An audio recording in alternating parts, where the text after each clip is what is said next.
Hey everyone, how's it going? If you're watching this video, you're probably struggling with numbness, tingling, and maybe even weakness of the hands. And if not, you're probably worried about it in the future. And it doesn't just have to be a detailer. Other people may benefit from the signs and symptoms and warning and general activities that we do that cause this numbness and tingling. But detailers, we're particularly prone to this because we use vibrating tools such as dual action polishers, and we spend a lot of time with our arms and hands and wrist bend manipulating equipment. So I want to share with you my personal journey and how I have tried to overcome this numbness and tingling in the hands, and give you a little bit of an insight to what to expect and potentially how to avoid it. Now, disclaimer, I'm not a doctor at all, but I have done a lot of research and have spent a lot of time both with surgeons and otherwise, and physical therapists and occupational therapists trying to overcome this. So the number one thing that everybody assumes is carpal tunnel, and carpal tunnel is probably the most common. Now, I had bilateral carpal tunnel surgery release in September of 2021.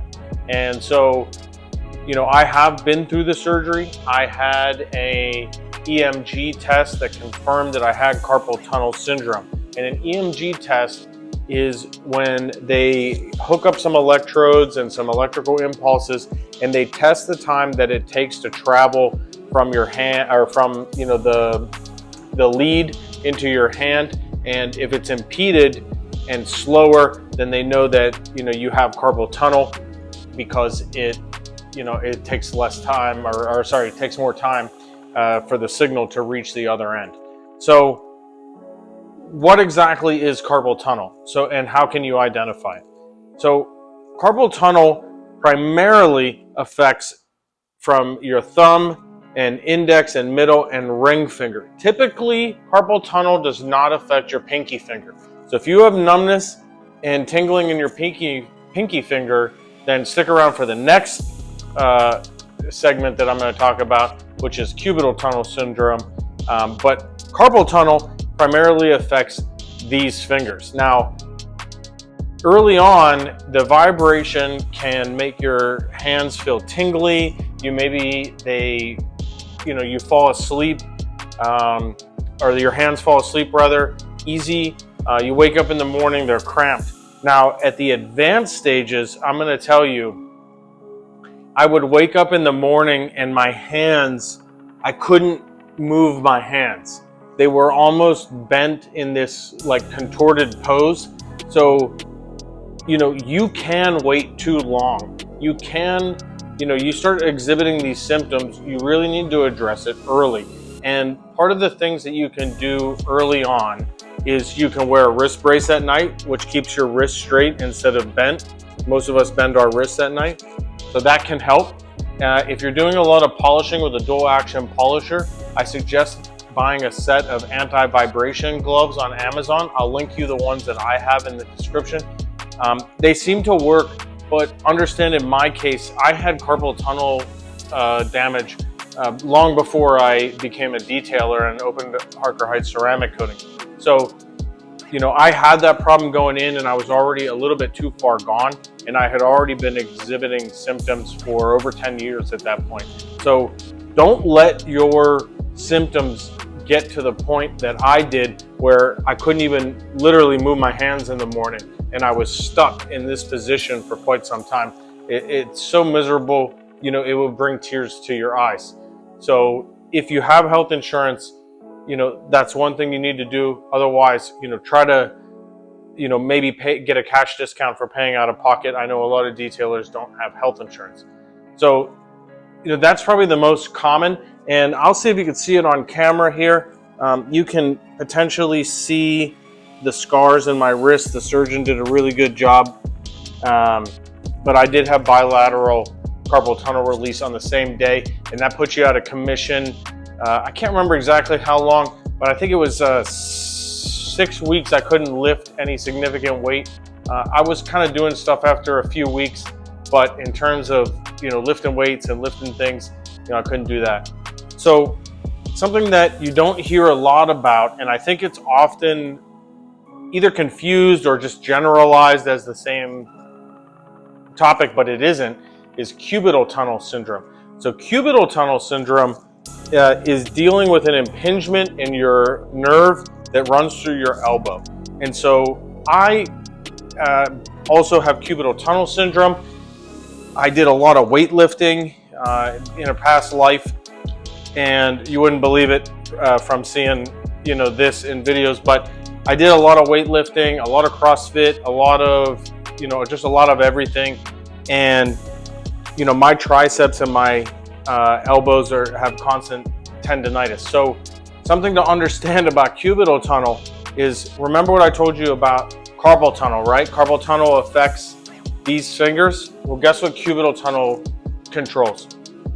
Part of your ring finger and your pinky. So if your whole hand is numb, you could have a combination of carpal tunnel and cubital tunnel syndrome. And so I have not had surgery for cubital tunnel syndrome. I am in the process of fully retiring from the military. And as soon as I get set up, I'm going to be addressing that, because I am starting to return to having tingling in my hands, even though I had relief for about a year with my carpal tunnel surgery. So, so you have those two those are probably the two main culprits, and you can recognize those based on where they tingle in your hand. And I talked to you about how you could get an anti-vibration gloves, wear wrist braces, you can wear some elbow sleeves. Another great thing before it's too late is a lot of mobility training and mobility stretching. Stretching these muscles, making sure that you have full movement in these wrists. That can kind of mitigate it, and that did mitigate it for me for a good while before it became uncontrollable and required surgery. So those are things that you can definitely do. You do have a nerve that runs through here on your arm, so you can also get massages. You can stretch the forearm out. Our forearms get really tight from holding that equipment, and I've noticed that even with a rotary, it's not vibrating, but it is a little bit more powerful. And so while the vibration is not affecting my wrist, the increased or slightly increased effort required to hold the rotary in place can also flare that up. So those are the two, probably the main culprits. So another potential cause for hand tingling and numbness is the brachial or brachial plexus injury. And I'm probably pronouncing that wrong because I'm not a doctor. We discussed that at the beginning. But what that is there's this area that's in your armpit. And if you have a massage therapist, I'm going to tell you, they're going to get into this area and it's going to make you cry.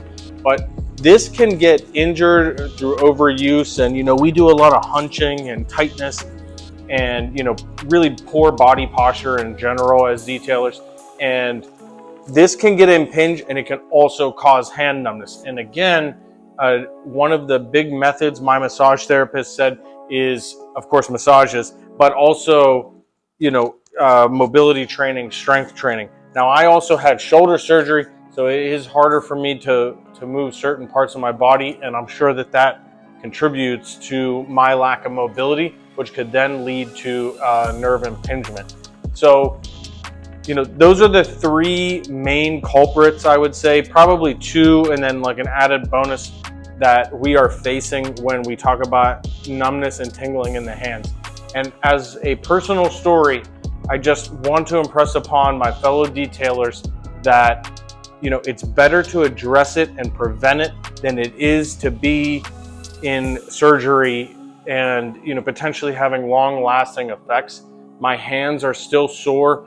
I don't have rheumatoid arthritis, but I have my hands are not as strong as they once were, and I waited way too long. And I would love it if you didn't wait too long and you recognize the symptoms and you try to prevent it the best you could so it doesn't happen to you what happened to me.